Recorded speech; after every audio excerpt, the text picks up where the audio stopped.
Morning বন্ধুরা, তোমরা সকলে কেমন আছো? আশা রাখছি যে যেখানে আছো ভালো এবং সুস্থ আছো। আমিও মোটামুটি ঠাকুরের আশীর্বাদে তোমাদের ভালোবাসায় কোনো রকম আছি আর কি। তো যাই হোক, এখন বাজে 7টা আর আমি 7টায় আজকে উঠেছি একটু লেট করে। কারণ হচ্ছে আমার অ্যালার্জির মতো হচ্ছে, সারা মুখটুকে মানে চুল করছে আর কি। আর যেখানে চুল করছে সেখানে কালো কালো দাগ হয়ে যাচ্ছে। তো এই কারণে হচ্ছে আমি সারা রাতটা যে কীভাবে ছিলাম সেটা শুধু একমাত্র আমি জানি। তা তোমাদের দাদাভাই পাশেই কাজ করছে, তোমাদের দেখাবো। আর আমি উঠে এখন একটু লাল চা করে নিয়েছি একটু আদা দিয়ে, কারণ হচ্ছে আমার গলাটা খুসখুস করছে। আর তোমরা একটা জিনিস হয়তো লক্ষ্য করেছো যে আমি কিন্তু সেরকমভাবে ভিডিওগুলো এডিট করি না, সেরকমভাবে ফিল্টারও লাগাই না। তো মানে আমি কিন্তু প্রচণ্ড লেভেলের কালো হয়ে গেছি এখন আর কি। এমনিতেই তো আমি কালো, তো তার থেকে আমি কিন্তু এখন আরও বেশি কালো হয়ে গেছি। তো তো প্রায় সময়টা যেহেতু আমাদের বাইকে কোনো কোথাও গেলে যাতায়াতটা হয় আর কি। আর এই কারণে আছে এখন যা রোদের তাপ, তো বেশিরভাগ রোদটা কিন্তু মানে মুখের মধ্যেই পায়। তো শুধু হাত মানে আমি যেহেতু হাত কাটা জিনিসটা বেশি ব্যবহার করি, তো আমার হাত থেকে শুরু করে মুখ গলা দেখো কতটা কালো কালো লাগছে। আগের ভিডিওগুলো আর এখনগুলো মেলালেই ঠিক বোঝা যাবে। তো যাই হোক, এটা আবার বলছি, অনেকে আবার অনেক রকমের কমেন্ট করবে, এতে ভিডিওটা নিয়ে মন্তব্য করবে। তো যাই হোক, আমার মুখে কিন্তু বিভিন্ন ধরনের মানে ছোট ছোট মানে ঘামাচির মতো ওগুলো যেন কি উঠছে। তো যাই আর কি বলবো, আমি তো সেরকম ধরনের কোনো কিছু ইউজ করি না, আর মেকআপ তো একদমই না, হঠাৎ একদম বছরে একবার দুবার। তো আমি চাটা খেয়ে নিয়েছি, চা খাওয়ার পরে চলে এসেছি রান্নাঘরে। এসে এখন আমি ভাতটা বসিয়ে দিলাম। মানে তোমাদের দাদাভাই আজকে সকালবেলা একটু না মানে কিছু না খেয়েই গেছে বাগানে, যেহেতু পাশেই কাজ করছে। তো না খাওয়া দাওয়া কিছু করেনি, শুধু হচ্ছে বিস্কিট খেয়ে গেছে, বিস্কিট আর জল। তো আমি ভাবলাম একটু লেট করেই উঠি। তো উঠে কিন্তু আমি আমার বাসি কাজকর্ম সব কিছু সেরে একদম সবজি টবজি কেটে ভাতটা বসিয়ে দিয়েছি। তো চলো, তোমাদের সঙ্গে সবটাই প্রতিদিনের মতন আজকেও শেয়ার করব, ভিডিওটা দেখতে থাকো। আর তোমরা একটা আমাকে সত্যি কথা বলবে তো মন থেকে, যে আমার ভিডিও কি তোমাদের আদৌ ভালো লাগে নাকি ভিডিও ভালো লাগে না। আর আজকে যেহেতু শনিবার, আমি কিন্তু পুরো টেবিলটা কালকেই মুছে রেখেছিলাম মানে সন্ধ্যাবেলা। আর হাঁড়ি কড়াই কিন্তু কালকেই পরিষ্কার করে মেজে রেখেছিলাম, তবুও আজকে সকালবেলা আরেকবার মানে পরিষ্কার করেছি। তো ভাতটা এদিকে ততক্ষণে হোক, আর আমি এদিকে ততক্ষণে মাটি একটু গোবর দিয়ে পুরো ঘর বারান্দা যা আছে সব কিছুকে লেপে নেব।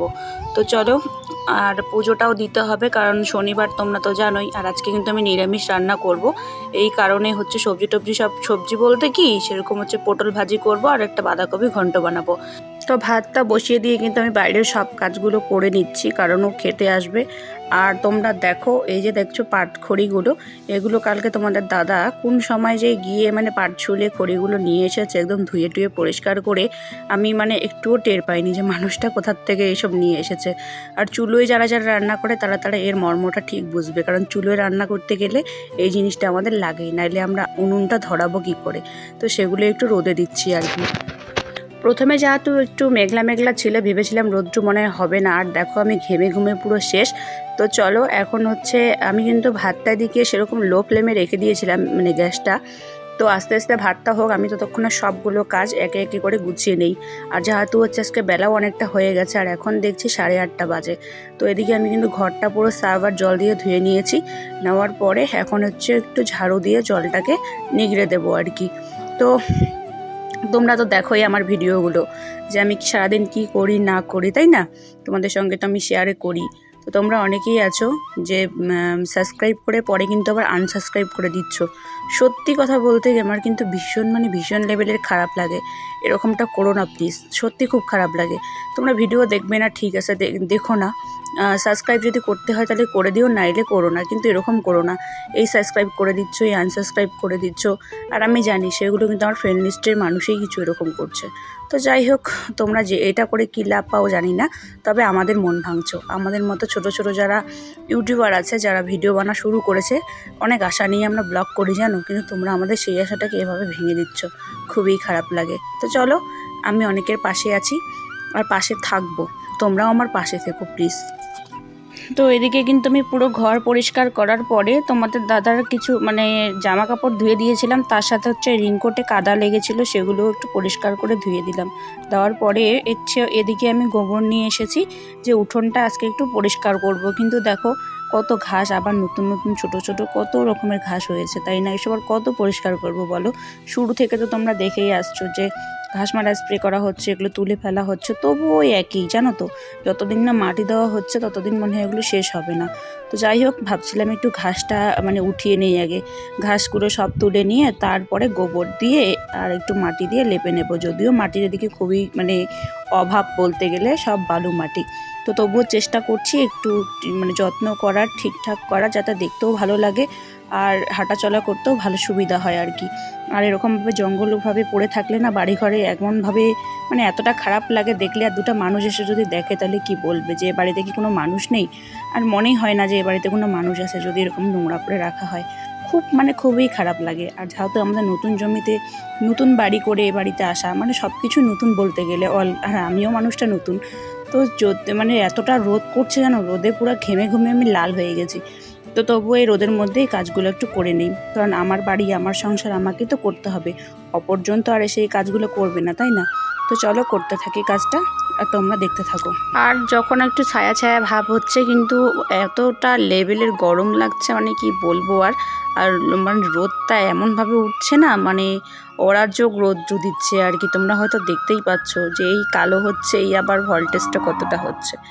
তো পুরো ঘাসটা যতটা পেরেছি ততটাই আগে তুলেছি, তোলার পরে হচ্ছে পুরোটা ঝাড় দিয়ে নিচ্ছি, কারণ ঘাস থাকলে, নোংরা থাকলে গোবর দিয়ে লেপতে কিন্তু অসুবিধে হবে। তো এইগুলো আগে চলো ফেলাবো, ফেলার পরে চলে এসেছি আবার পুরোপুরি তোমাদের সঙ্গে ক্লিয়ারভাবে দেখাতে। তো দেখো আমি কিন্তু যতটা পেরেছি ঝাড়ু দিয়ে করেছি আর কি। তো কোনো কাপড় দিয়ে করিনি, কারণ হচ্ছে ঝাড়ু দিয়েই করেছি উঠানটা, কারণ প্রচুর বালু মাটি যেহেতু, আর জলটা প্রচুর লেগেছে কিন্তু। তো কেমন লাগছে অবশ্যই কিন্তু কমেন্ট করে বলবে, ঠিক আছে? আমি কিন্তু খুব কম আর কি মানে উঠানটা এরকমভাবে লেপে নেই, কারণ হচ্ছে অনেক বড় তো উঠানটা, এর জন্যই আর কি। আর রৌদ্রের জন্য তো কিছুই করা হচ্ছে না। তো যাই হোক, আমি পুরো হাঁপিয়ে যাচ্ছি কথা বলতে বলতে। আর এদিকে হচ্ছে আমি কিন্তু পুজোটা দিয়ে নিয়েছি, চান টান সেরে পুজোটা দিয়ে নিয়েছি, নিয়ে কাপড় টাপড় কেচে দিয়েছি। দেওয়ার পরে এবার পুরোপুরি তোমাদেরকে ক্লিয়ারভাবে দেখানোর জন্য চলে এলাম ঘরে। তো দেখো ঘরে কিন্তু ছোপ ছোপ করে জল মানে জমা হয়ে আছে আর কি। তো এটা এবার একটু কাপড় দিয়ে মুছে দিতে হবে। আর আমি এখন শাড়ি পরেছি, কারণ গরম কিন্তু প্রচুর লাগছে, তবু আজকে জেদ করে শাড়ি পরেছি। তো হাঁপিয়ে যাচ্ছি জানো, সত্যি কথা বলতে। আর এতটাই গরম লাগছে যে আমি ফ্যানটা ছেড়ে দিয়েছি ঘরে এসেই। তো এখন কয়েকটা খাওয়া দাওয়া করব। আর 11টা কিন্তু বেজে গেছে, আর আমার ওষুধ ছিল কিন্তু 10, সাড়ে 10টার মধ্যে খাওয়ার। তো চলো, এই রান্নার যা করেছি তা নিয়ে বসে পড়েছি খাওয়ার জন্য। তো খাওয়া দাওয়া শেষ করে তোমাদের সাথে আবার কথা হচ্ছে। তো আমি কিন্তু খাওয়া দাওয়া সেরে একটু গাছতলায় বসেছিলাম। আর আমার বাড়িতে কিন্তু একটা মুরগি, একটা মোরগ আছে, যেটা খুব চিল্লাচিল্লি করছে, যেটা আমার পিসি দিয়েছে, আর একটা আমার কিন্তু কাকিমণি দিয়েছে। তো এখন কিন্তু 2:10 বেজে গেছে, আর আমি চলে এসেছি আবারও রান্নাঘরে। আর প্রচণ্ড গরম, আর রোদের তাপে টিনগুলো এমন গরম হয়ে গেছে, ঘরের ভিতরে থাকাটা একদম মানে এতটাই রিস্ক আর কি বলবো। তো আমি এখন হচ্ছে রান্না করব আলু ভাজি আর হচ্ছে এই পাতা শাকটা। তো চলো, পাতা শাক কিন্তু আমার বর সত্যি খুব ভালোবাসে খেতে, আর আমার অতটা কিন্তু পছন্দ হয় না। তো সে আজকে যেহেতু নিরামিষ, তো এইটুকুই আজকে রান্না করব। আর এটা একদম রাতের জন্য তুলে রাখবো, এটাই রাতের হয়ে যাবে, মানে দুপুর আর রাতের এটাই। তো ফাইনালি আমার কিন্তু এদিকে দেখো রান্নাটা হয়েও গেছে। আর সকালে সকালে বলতে কি ওই 9টা সাড়ে 9টার দিকে রান্নাটা যে করেছিলাম ওগুলো কিন্তু রয়েছে। রাত্রেবেলা অবশ্য ভাত রান্না করব। তো ওই যে দেখো গাছটার পাশেই তোমাদের দাদাভাই কিন্তু কাজ করছে। তো আমি ঘর থেকে ক্যামেরাটা টেনেছিলাম, তো এর জন্য বেশি সেরকম বোঝা যাচ্ছে না। তো বাইরে রোদের কারণে বেরোচ্ছি না আর। তো বন্ধুরা, আজকের মতো আমি ভিডিওটা এখানেই শেষ করছি। ভিডিওটার বেশি বড় করছি না, কারণ আমার একটু সমস্যা হচ্ছে আর কি। ততক্ষণে তোমরা ভালো থেকো, সুস্থ থেকো, দেখা হচ্ছে